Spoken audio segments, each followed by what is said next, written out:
I mentioned win-win is an abbreviation, and the reason I say that is we think about win-win as us as a supplier, or if you're a buyer, and the other side of the table. But the other side of the table, if I'm sitting across the boardroom and there's one other person in the room, I'm actually talking to three people. I'm talking to what's in it for them, what's in it for their team, their department, their division, and what's in it for the company. And I've got to appeal to each one of those individually. And sometimes they actually conflict. You will have, the company is trying to save money, but the IT director has seen something new and shiny that he wants to buy, right? And potentially they could conflict. And also from the point of view of the individual, it's what's in it for him right now. Is it a feather in the cap to sort of say they've done something? Or is it something that they're then going to say and put on their CV that will enable to propel their career further forward? So it's the win-win is an abbreviation. It's multiple elements, and it has two timelines, today and in the future. So when you're thinking about the win-win, think about what's in it for the chap or the lady I'm talking to. What's in it for the department, the team, the division, the country, the territory? What's in it for the company, and try and identify each of those. But also from your own point of view, and same if you're on the buying side, trying to identify the seller, what's in it for the company and what's in it for the salesperson. They're different things. But also from your side, if you are selling, what's in it for us as a company, as the delivery team, as a sales team, because sometimes a really good opportunity you have to walk away from because you can't deliver it. And sometimes a bad opportunity you actually pursue because otherwise you've got people sitting on the bench, which is going to cost the company money. So understand the dynamics of the win-win is actually multi-tiered. So here's the thing, Denise, this might help you with your conundrum. So if everyone's got a piece of paper and a pen, just pick something current right now. And I'm not going to get you to do all of it, but just kind of start the process. So think of somewhere right now where you're in a sales situation, when you're trying to sell something, and write down a list of all your negotiating points, all of the levers that you can pull. So price is obviously one of them. Speed of delivery. If you have different delivery teams, do you have an experienced team or a not experienced team? Do you put your A team on it, or do you put your backup team on it? What extras you could provide? What is your availability? What else you're willing to throw into the mix? And I mean, don't spend the next 20 minutes doing an exhaustive list, but just start thinking that way. What are all the levers? What are all the things that you could pull? And then when you've done that, think about the person on the other side of the table. Think about the customer. What are all the levers they can pull? For example, would they give you a reference? Would they give you referrals? Yes, price matters to them. Is speed obviously, is it important to them? Are they in a rush? Convenience, are you going to deliver this remotely, or do you need to be on site?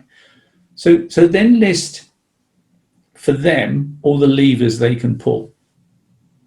By the way, this is the easy bit of the process, right?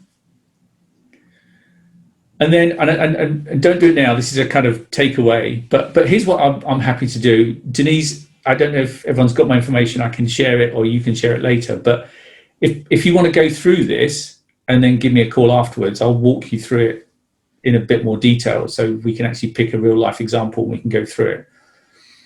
But those two lists, the list that you have for yourself and the list that you have for your client, customer, potential client, potential customer, rank them in order, and rank them in order of pleasure and pain. And it doesn't matter which way, whether pain is 10 and pleasure is 1 or the other way around, it's entirely what's your preference, pleasure and pain. And by that, I mean, if you have to discount, that's painful. If you have to delay, is that painful, or is that actually, that's a good thing because right now we couldn't deliver it anyway? And identify, those kind of things that are pleasure and pain to you. Now do the same thing for the customer. What is pleasurable to them, what is painful to them. For example, giving you a reference is no pain whatsoever to them.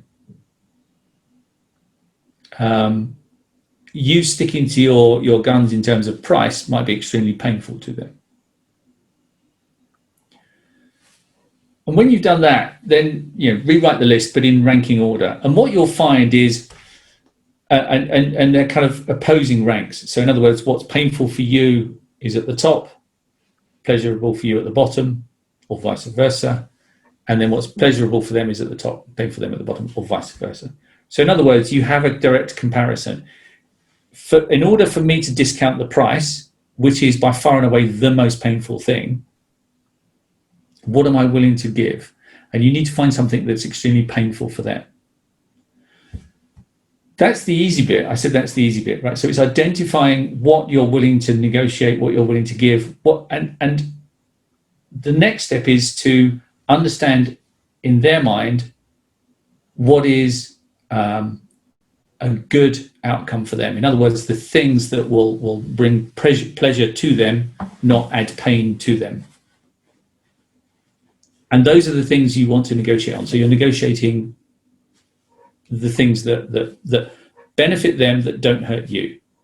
The things that hurt them, that hurt you, nobody goes near. The things that hurt them, that don't hurt you, don't go near. The things that hurt you a little bit and hurt them a little bit, that's okay.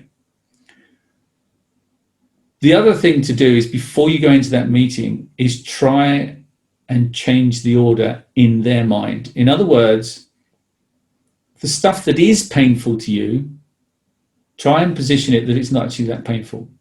And the stuff that you're quite happy to give away, make them believe it's actually quite a difficult task. So if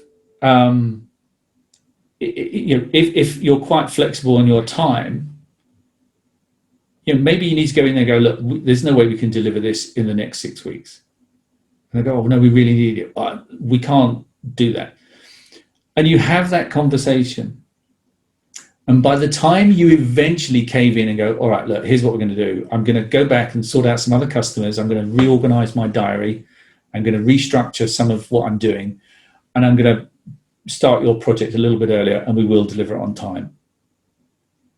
At that point, the customer has now kind of got a major victory. It's a huge win for them, and they're going to give you a lot of other stuff in return. Actually, it didn't hurt you at all. You were just playing the game. So it's understanding what is important to them, pleasure and pain, understanding what's important to you, pleasure and pain, but then trying to make it appear differently. So when you do give in, they feel like they've got a bigger win. And eventually you just work through all those levers until you come to a compromise on everything, or you agree on everything. And we do that all the time. So if you're buying a house, the distance to the local school might be incredibly important to you. But the people selling the house, they know it's incredibly important to you because they've just seen the two little kids, right? So the moral of the story is, don't bring the children, right? So make it feel important or not important, depending on what it is you're trying to achieve, and begrudgingly give in the things that they think are important, and then they'll think they've got more out of it, and then you get to a win-win. They feel they've achieved something. They've made their position better, but you have also achieved something as well. You've made your position better by only giving up the stuff that doesn't matter too much. It's quite a complex process, which is why I said if people want to kind of go through this in a bit more detail, I'm more than happy to do that. But just the principle of pleasure versus pain, your list, pleasure versus pain, their list, and then trying to see what you could, in their mind, move up and down that ladder.